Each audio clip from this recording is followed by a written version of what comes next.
When you think of the automotive industry, you probably think of Elon Musk and Tesla. And way before that, you picture Henry Ford, right? But what if I told you the history books didn't teach us about the Black Americans who were getting the work done? And I'm not just talking about working on the assembly line. We weren't just building the cars, we were designing them, selling them, and inventing the tech that made them safe. From the plantation to the pavement, a relentless wave of Black pioneers transformed the American auto industry. We're not just talking about showing up. We're talking about breaking down barriers, shattering ceilings, and laying the foundation for the cars we drive today. His story is a middle finger to the system that tried to break him. He produced the first ever Black American automobile, C.R. Patterson. Born in chains in 1833, he escaped Virginia and fought his way to freedom in Ohio. He didn't just ask for a seat at the table, he built his own table. After mastering the trade of blacksmithing and building a massively successful horse-drawn carriage business, he told his white business partner to kick rocks, bought him out, and in 1915 did the unthinkable. He produced the first ever Black American automobile under the name C.R. Patterson and Sons. While the rest of the industry was shutting Black people out, Patterson was putting the world on notice. They said Black people couldn't sell cars. He laughed all the way to the bank. Homer R. Roberts. After serving his country as a lieutenant in World War I, Roberts comes back home to Kansas City and notices something crazy. All these white dealerships, they won't sell to Black customers at all. So Roberts sees the opportunity and pounces. He opens up the first ever Black-owned car dealership in the country. He starts selling to people everyone else was ignoring. And get this, he's so good at it that companies like Oldsmobile start sweating. They realize they're losing a ton of money, so they come to him and ask if he wants to sell their cars. Homer Roberts wasn't just selling cars. He was teaching corporate America a lesson about the Black dollar. You know that sickening feeling when your brakes fail? You have Richard Spikes to thank for not knowing it. Spikes wasn't just tinkering, he was revolutionizing the machine.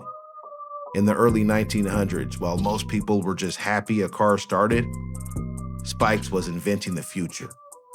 We're talking about an improved gear shift that made driving smoother. And listen to this, an automatic brake safety system.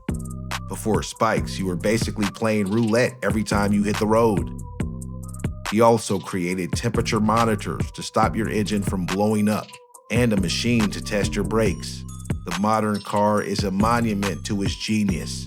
Without him, we'd be driving death traps. The Ford Mustang, the ultimate American muscle car. A Black man drew it first. McKinley Thompson Jr. served in the Army Signal Corps during World War II. But his real weapon was a pencil. He entered a Motor Trend magazine design contest and smoked the competition.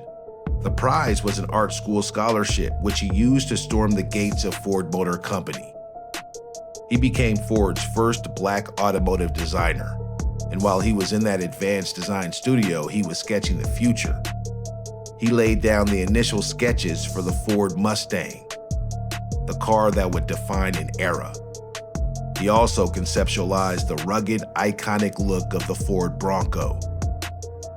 The cars in your garage have his fingerprints all over them.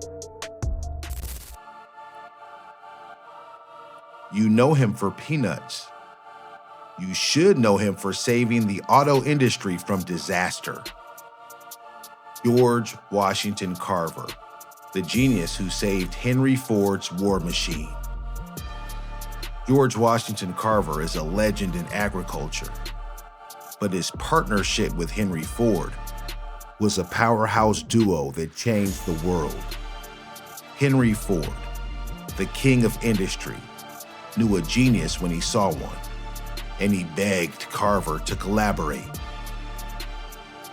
When World War II cut off rubber supplies, it was Carver who stepped up. He developed a synthetic rubber alternative right there in Dearborn, Michigan, keeping Ford's and America's war machines rolling. Ford was so in awe that he funded Carver's experiments for years. Carver wasn't just a botanist. He was a lifeline for the entire industry. The man who sued the Big Three and won, Edward Davis. He asked Chrysler for a dealership. They said no because he was black. So he waited 7 years, fought like hell, and made them eat their words. Edward Davis loved cars, and after opening his own garage and working the Dodge assembly line, he knew he could sell them better than anyone. In 1938, he launched Davis Motor Sales and landed a deal with Studebaker. But when Studebaker went under, Davis went to the Big Three, Ford, GM, and Chrysler. They laughed him out the room. The reason? The color of his skin. For 7 brutal years, they denied him. But Davis was relentless. He didn't just accept no, he fought it. And in 1963, he finally forced Chrysler to give him a Plymouth dealership in Detroit. He ran it so successfully that he was the first black dealer ever inducted into the Automotive Hall of Fame in 1996. His legacy isn't just selling cars, it's a lesson in never accepting the barriers they put in front of you.